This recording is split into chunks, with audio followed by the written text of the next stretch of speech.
Hi, I'm Rick Kaler. Thanks for joining me. If your employer offers a 401k or other retirement plan, contributing to that plan is a foundation of your retirement savings.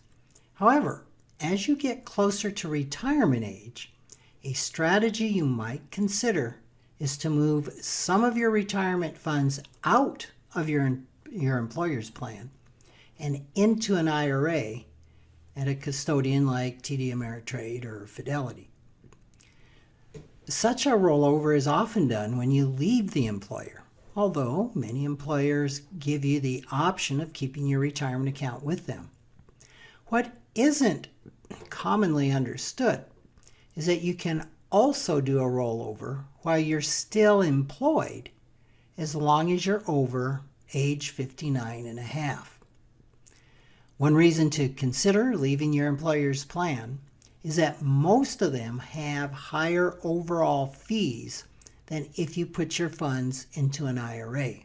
That's especially true if you choose from low-cost index mutual funds or exchange-traded funds from a company like Vanguard or Dimensional Fund Advisors.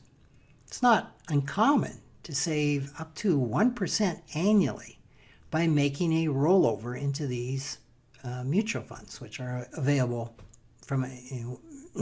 with an IRA. However, the costs of an IRA are not always cheaper. If you have a thrift savings plan, a TSP, through the federal government, your total costs are 3 basis points a year. That's 0.03%. This is far cheaper than the average equity fund that charges 1.3% a year, which is 130 basis points. Or even Vanguard and DFA that charge 0.09%, 9 basis points on some funds. The disadvantage with a TSP, which is true of most employer plans, is they offer a very limited choice of investment options. The TSP, last time I checked, offered about 6 options. Most 401ks will offer several times that, but it's still a pittance compared with the 13,000 funds available at most discounted brokers. Another reason for a rollover is what happens when you actually retire and need to withdraw funds from your account. You can withdraw money from an IRA at any time without penalty after 59 and a half. But withdrawing money from an employer's plan, in this case it would be a past employer's plan, will require jumping through a few more hoops. One issue that surprises a lot of people is that the required minimum distribution, called RMDs, are reversed for employer plans. So an RMD is never required with a Roth IRA. However, an RMD must be taken from a Roth 401k when you turn 70 and a half. For this reason, I recommend that you roll over a Roth 401k before you turn 70 and a half. The flip side of this is that when you turn 70 and a half, you do have to take RMDs from a traditional IRA, but you do not from a traditional 401k. Only a committee could have made up these rules.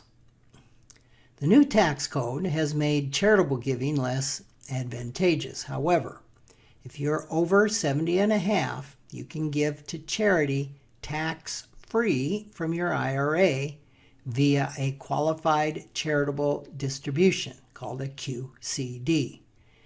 Employer plans don't allow QCDs. Another advantage of an IRA is that you can consolidate a number of employer accounts into one IRA. You can also withdraw funds from an IRA at any age without penalty for college expenses. You cannot do this from an employer's plan. Another big advantage to an IRA is the ability to do Roth conversions, which cannot be done with an employer's plan. It's especially important to do such conversions before turning 70 and a half when your RMDs and your Social Security benefits, that's assuming you wait till 70 to draw on Social Security, when they kick in and raise your taxable income and possibly your tax bracket. So taking advantage of lower tax brackets prior to age 70 to convert part of traditional IRAs to Roths can lower your RMDs, which lower your tax liability and let some of your retirement funds grow tax-free forever. I know this is a lot, can be very confusing, but done properly, a rollover from an employer's plan to an IRA is free of any tax consequences. However, it's important to evaluate the advantages and disadvantages carefully before you do this. Thanks for listening.